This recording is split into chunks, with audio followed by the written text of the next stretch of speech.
always interject. They are very impatient to open their mouth. For me, they are stupid people. So many things go in to make up a common sense. So all those factors which go into common sense are called intellect, for me. Please understand the words "for me." Yes, sir. I am different from others. Everybody is different from others. So everybody has got their own meaning to the English words or any other word. For me, common sense is the highest thing. For you to live happily in the society. If you are alone in Himalayas, not mixing with anybody else, no common sense is required. But if you are mixing in society, common sense is absolutely required. That is the most important factor in society, required by everybody who is a part of the society. We are social beings. If you are a social being, then you will require tons and tons of common sense. In Pyramid Spiritual Society movement, we have got tons and tons of common sense. I have gone to many other organizations before I came to PSSM. I could find a lot of information. I could find a lot of knowledge. I could find a lot of wise people, a lot of enlightenment too, but there was no common sense. That particular factor was lacking, which repelled me. Although there is a good amount of information, knowledge, wisdom, enlightenment, everything is there, still it repelled me. I'll give you an example. I went to Theosophical Society, Adayar, Chennai. I stayed there for 1 week, but nobody is doing meditation. And everybody was decrying Osho. Oh, Osho is a sex guru. I found that very bad. They have not studied Osho at all, and they are criticizing Osho. How can you criticize Osho? He is such a great master. And if these Theosophical Society people, they can't understand Osho, what kind of enlightenment they have? Similarly, I went to Pune, Osho Ashram. When I was talking about third eye masters like Leadbetter, Blavatsky, they were saying, no third eye. In Osho, when I went to Pune, they were decrying third eye. For them, there is no third eye.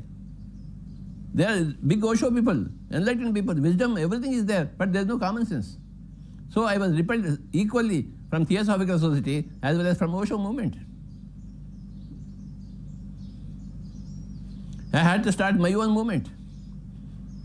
I learned everything from Lobsang Rampa. But again, in the final chapter of You Forever, I found that he is advocating non-vegetarian. Where is the common sense? Just because you are a being from Tibet, how can you advocate non-vegetarian food? So in translating You Forever book, I removed the last chapter, final chapter from that book, and printed the rest of the book, which is very useful.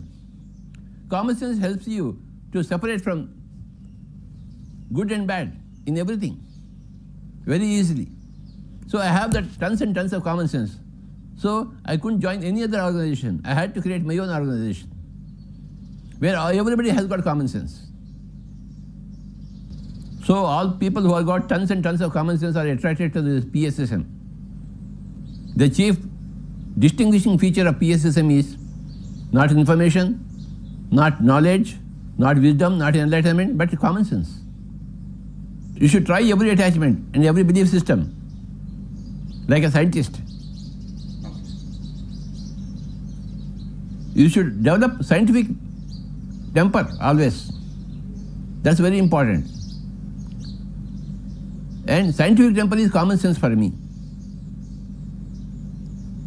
You should always question your own words, others' words, constantly. You speak a word, then you must question your own word. Am I speaking perfectly? Can I be improved? Am I expressing perfectly whatever I thought? After every action, you must think, analyze. You must question others and yourself. Now what is happening in this question and answer? You are putting question, I am answering. This is a very important process. So we are questioning our own belief systems, our own thought processes. We are questioning our own attachments.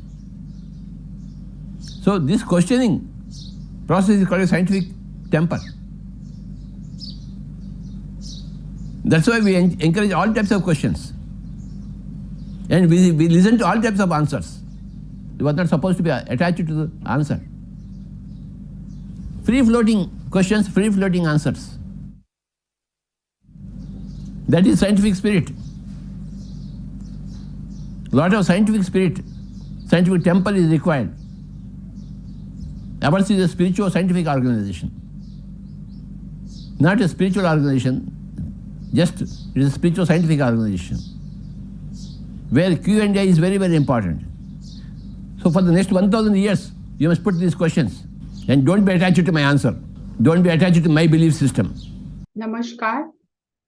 Buddha Purnima महोत्सव 5 मई 2023 pyramid valley international Bengaluru. स्वर्णमाला पत्री जी का संदेश। बुद्ध पूर्णिमा मनाने के लिए सभी प्रांतों से लोग यहाँ आए हैं। मैं आप सभी को देखकर बहुत खुश हूँ। हमारे घरों में सामान्य त्योहार मनाए जाते हैं जो हम अपने परिवार और कुटुंब के साथ मनाते हैं, लेकिन ये बुद्ध पूर्णिमा अपने सभी आत्म बंधुओं के साथ मनाई जाती है। ये हम सभी के लिए महान त्योहार है। बुद्ध एक महान व्यक्ति, एक ध्यानी, एक प्रबुद्ध योगी थे। ये सब उनकी योग्यताएं हैं। हम भी उन्हीं योग्यताओं को प्राप्त करने के लिए उनके बताए मार्ग पर चल रहे हैं। पत्री जी ने हमें ये मार्ग दिखाया और हम उस राह पर चल रहे हैं। बहुत हद तक हम उस राह में सफल भी हैं। पत्री जी ने हमें काम करना सिखाया। मैं बोलना नहीं जानती थी, मैं एक शब्द भी नहीं बोल सकती थी, मैं तेलुगु में बिल्कुल बात नहीं कर सकती थी, मैं अंग्रेजी में बोल सकती थी। जब हम गांव में जाते थे तो वो लोग अंग्रेजी नहीं समझ सकते थे। मुझे दुख होता था कि मैं अपना ज्ञान उनके साथ साझा नहीं कर पा रही हूँ, क्योंकि कहीं ना कहीं बात करते करते बीच में अंग्रेजी आ जाती थी। तो पत्री जी मुझे याद दिलाते थे कि मुझे अंग्रेजी में स्विच ऑफ करना है। ऐसे ही वे मुझे हर छोटी छोटी बात सिखाते थे। जब हम लोगों से मिलते थे और उनसे पूछते थे कि आप कैसे हो, तो वह इस बात पर बहुत डांटते थे। जब इंसान अच्छा दिखता है तो उससे क्यों पूछते हो कैसे हो? वह पूछने की बजाय कहते थे कि आप उनसे कैसे पूछ रहे हो, क्या चल रहा है, क्या कोई नई चीज हो रही है? ऐसे ही वह हमें हर छोटी छोटी बात सिखाते थे, हाथ पकड़कर चलते थे। ऐसे गुरु दुर्लभ ही मिलते हैं। हो सकता है ऐसा कोई और हो ही ना। उन्होंने सिखाया कि कब और कैसे ध्यान करना है। ध्यान करते समय कहाँ और कैसे बैठना है, ये व्यक्ति पर निर्भर करता है। उन्होंने अस्वस्थ लोगों को बिस्तर पर लेटे लेटे ही ध्यान करने के लिए कहा। वहां उन्हें हाथों को क्रॉस करके अपनी आंखें बंद करके अपने सांसों का निरीक्षण करना है, सोना नहीं है। जो लोग पूरी रात ध्यान करने के लिए नहीं बैठ सकते, वो दिन में जब भी फुर्सत मिलती है उस समय बैठ सकते हैं। कोई समय की पाबंदी नहीं है, कोई नियम कायदे कानून नहीं है। जब भी व्यक्ति खाली होता है वे ध्यान कर सकता है। यहाँ अधिक महत्वपूर्ण ये नहीं है कि आप कितने घंटे ध्यान में बैठे हो। ज्यादा महत्वपूर्ण ये है कि आप अपने अंदर कितनी गहराई में जा रहे हो। उन दिनों जब मैंने ध्यान सीखा, ध्यान अभ्यास किया, तब ना टीवी था, ना मोबाइल फोन, ना यूट्यूब, ना संगीत, लेकिन फिर भी मैंने बिना संगीत के ध्यान किया। अब निर्देशित ध्यान यानी गाइडेड मेडिटेशन आया, संगीत ध्यान म्यूजिक मेडिटेशन आया। संगीत ध्यान हमें भीतर की दुनिया में आसानी से जाने में मदद करता है। घर में हल्का फुल्का शास्त्रीय संगीत बजाएं और ध्यान करें। जब आप अकेले ध्यान कर रहे हैं तो ये वास्तव में सहायक होता है। अधिक ऊर्जा होती है, वह ऊर्जा वहां के बाकी लोगों की ऊर्जा को संतुलित करने के लिए आसपास संचालित होती है। इसलिए सामूहिक ध्यान बहुत महत्वपूर्ण है। यही कारण है कि पत्री जी ने सामूहिक ध्यान को प्रोत्साहित किया। करताल कैलाशपुरी में हम हर दिन प्रातः 4 बजे से 8 बजे तक 4 घंटे ध्यान करते हैं। वह ध्यान संगीत के साथ किया जाता है। वहां कोई गाइडेड मेडिटेशन या निर्देशित ध्यान नहीं किया जाता। कोई भी वहां गाइड नहीं करता केवल शुरुआत में आंखें बंद करके हाथों पैरों को क्रॉस करके बैठने के लिए बताया जाता है। उन्हें अपनी सांस का निरीक्षण करने के लिए और अपने मन को शून्य करने के लिए कहा जाता है। मन का शून्य होना ही ध्यान है। करताल में ऐसा ही होता है और कब 4 घंटे बीत जाते हैं पता ही नहीं चलता। वहां आने वाले मेहमान हैरान हो जाते हैं कि इतने लोग बिना हिले डुले 4 घंटे कैसे ध्यान में बैठे रहते हैं। हाँ, ये सामूहिक ध्यान की शक्ति है। उस जमाने में ना तो इतने लोग ध्यान करते थे और ना ही इतने ध्यान केंद्र थे। मैं आपको सलाह देती हूँ कि आप समूहों में शामिल हों और अपने नजदीकी पिरामिड ध्यान केंद्र में जाकर ज्यादा से ज्यादा ध्यान करें। पत्री जी ने हमें इतना शक्तिशाली अस्त्र दिया है, ध्यान। यही वो हमारा पशुपात अस्त्र है। उन्होंने हमें ये अस्त्र दिया है और वो वहां आराम से बैठे हैं। वो आज यही हैं, वो देख रहे हैं हमें, वो मुझे देख रहे हैं कि मैं ठीक से बोल रही हूं या नहीं। इसलिए हम सभी को सामान्य ज्ञान यानी कॉमन सेंस से बात करनी चाहिए। लोग सवाल करते हैं लेकिन उन्हें जवाब लेने में कोई दिलचस्पी नहीं होती, बल्कि उन्हें दिलचस्पी होती है कि अगला सवाल क्या रखा जाए। ये कॉमन सेंस नहीं है। पत्री जी ऐसी चीजों को ठीक किया करते थे। हमें सिर्फ सवाल करने के लिए सवाल नहीं करना, हमें जवाब जानने के लिए सवाल करना है। बहुत से लोग अपने ज्ञान का दिखावा करने के लिए सवाल पूछते हैं। अपने ज्ञान को दिखाने के लिए सवाल मत पूछिए। यदि आपको वास्तव में संदेह है तो अवश्य पूछें और दिए गए उत्तर को भी अत्यंत श्रद्धा के साथ सुने। एक सवाल तब उठता है जब हम नहीं जानते। ये गलत नहीं है। जरूरी नहीं है कि सभी लोग सब कुछ जानते हों। हम बहुत कुछ नहीं जानते। सवाल पूछने में शर्मिंदगी की जरूरत नहीं है। सवाल पूछें और जवाब सुने। हमें अपने अंदर के सत्य को जानना है। पत्री जी की इच्छा थी हर कोई मास्टर बने, हर एक ध्यानी बने, हर एक शाकाहारी बने, हर जगह पिरामिड बने और लोग पिरामिड के नीचे ध्यान करें। जब उन्होंने पिरामिड बनाने की शुरुआत की तो उन्होंने कार्डबोर्ड से पिरामिड बनाए। जब एक बार मैं खाना बना रही थी तो खोलता हुआ तेल मेरे हाथ पर गिर गया और मेरा हाथ जल गया। मेरे हाथ में दर्द हो रहा था। मैंने पत्री जी से कहा, मेरा हाथ जलने के कारण दर्द कर रहा है। उन्होंने एकदम आराम से कहा, अपने हाथ को पिरामिड के नीचे रखो। मैंने वही किया। मुझे नहीं पता क्या हुआ, लेकिन मुझे अंदर से ठंडी हवा महसूस हो रही थी। वह कार्डबोर्ड से बना एक छोटा पिरामिड था। वह वास्तव में उनकी पुरानी फाइलों से बना था। हम दोनों ने मिलकर वह पिरामिड बनाया था। वो कार्डबोर्ड को काटते थे और मैं उन्हें चिपकाती थी, क्योंकि उस वक्त कोई और था ही नहीं, सिर्फ हम दोनों थे। साथ में हमने पिरामिड ऊर्जा के साथ अनुभव किए। तो मैं ये बताना चाहती हूँ कि पिरामिड के अंदर इतनी शक्ति है कि ठंडी हवा के झोंकों से जलन तुरंत दूर हो गई। हाँ, ठीक नहीं हुआ हाथ एकदम, लेकिन जलन का दर्द चला गया। मैंने पूरी रात अपना हाथ पिरामिड के अंदर रखा। कोई दर्द नहीं था, इसलिए मैं आराम से सो पाई।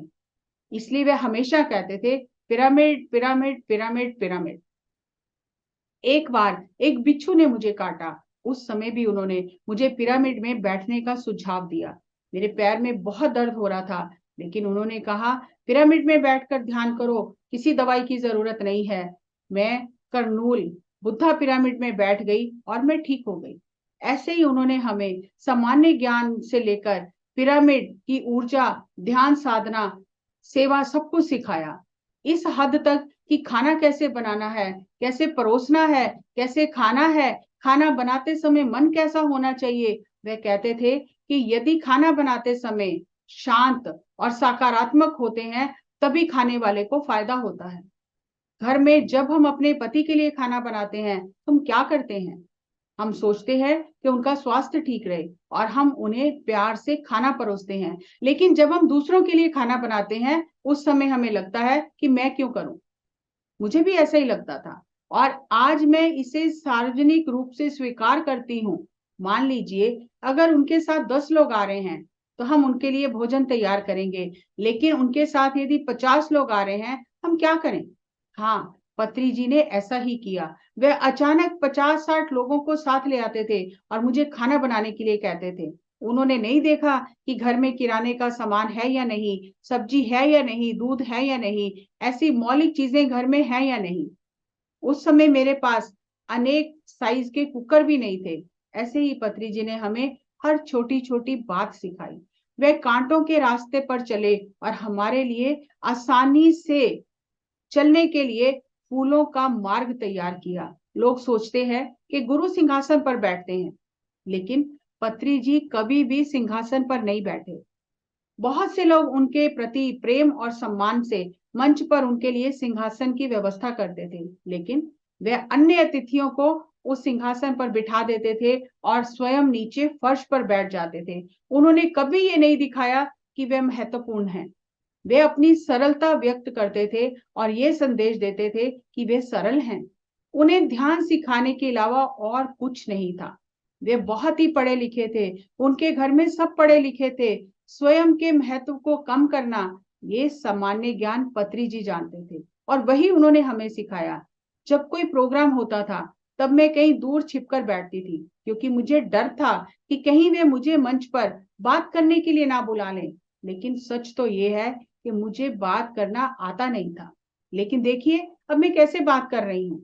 लेकिन मैं ऐसी नहीं थी। आज मेरा परिवार नहीं रुक रहा है।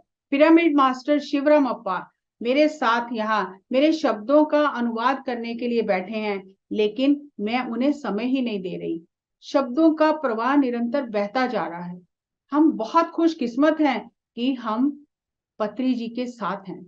उनके साथ हमने समांतर जीवन जिया है। आज बहुत से लोग ऐसे भी हैं जिन्होंने पत्री जी को देखा भी नहीं है, लेकिन हम भाग्यशाली हैं। उन्होंने पत्री जी को तो नहीं देखा, लेकिन ध्यान सीखकर बड़े चाव से ध्यान कर रहे हैं। मेरी राय में जो लोग हाल ही में आए हैं वो भी वरिष्ठ पिरामिड मास्टर ही हैं, जैसे 30 साल पहले आए सीनियर मास्टर्स हैं। हम ये नहीं जानते कि क्या है, हम नहीं जानते भविष्य में कौन महान गुरु बनेगा। अतः सभी को समान रूप से देखना, सभी समान रूप से महान है। हमें अपनी महानता को बनाए रखना है।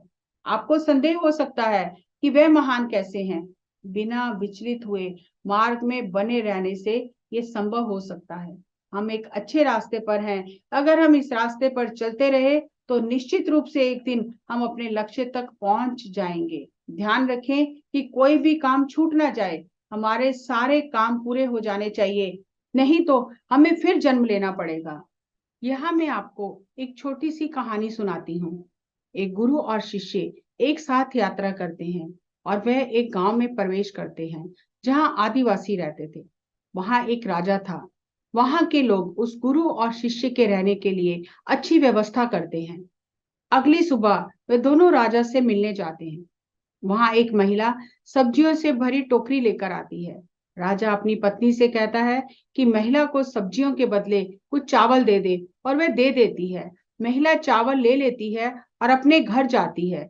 वहां वह घर जाकर चावल को मापती है और पाती है कि उसके द्वारा लिए गए चावल उसके द्वारा दी गई सब्जियों के मूल्य से अधिक हैं। वह ये पाकर हड़बड़ी में वापस राजा के पास जाती है और चावल लौटाती है। राजा कहता है, तुम इसे वापस क्यों लाई?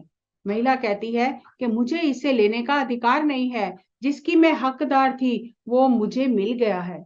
अगर मैं ये चावल रख लेती हूँ तो आपका चावल वापस चुकाने के लिए मुझे एक जन्म और लेना पड़ेगा।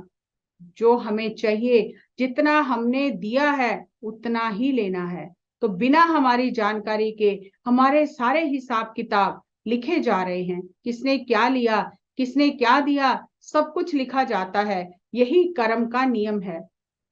हो सके तो हिंदी की एक फिल्म थैंक गॉड देखें। आप इसे और बेहतर तरीके से समझ पाएंगे। हम हर एक कर्म करते करते अनजाने में और अनेक कर्म जोड़ते जाते हैं। यहाँ हम जो कुछ भी करते हैं उससे वहां यानी ऊपर जाने के बाद चित्रगुप्त हमें दिखाते हैं। इसलिए हमें जागरूकता के साथ जीवन जीना है।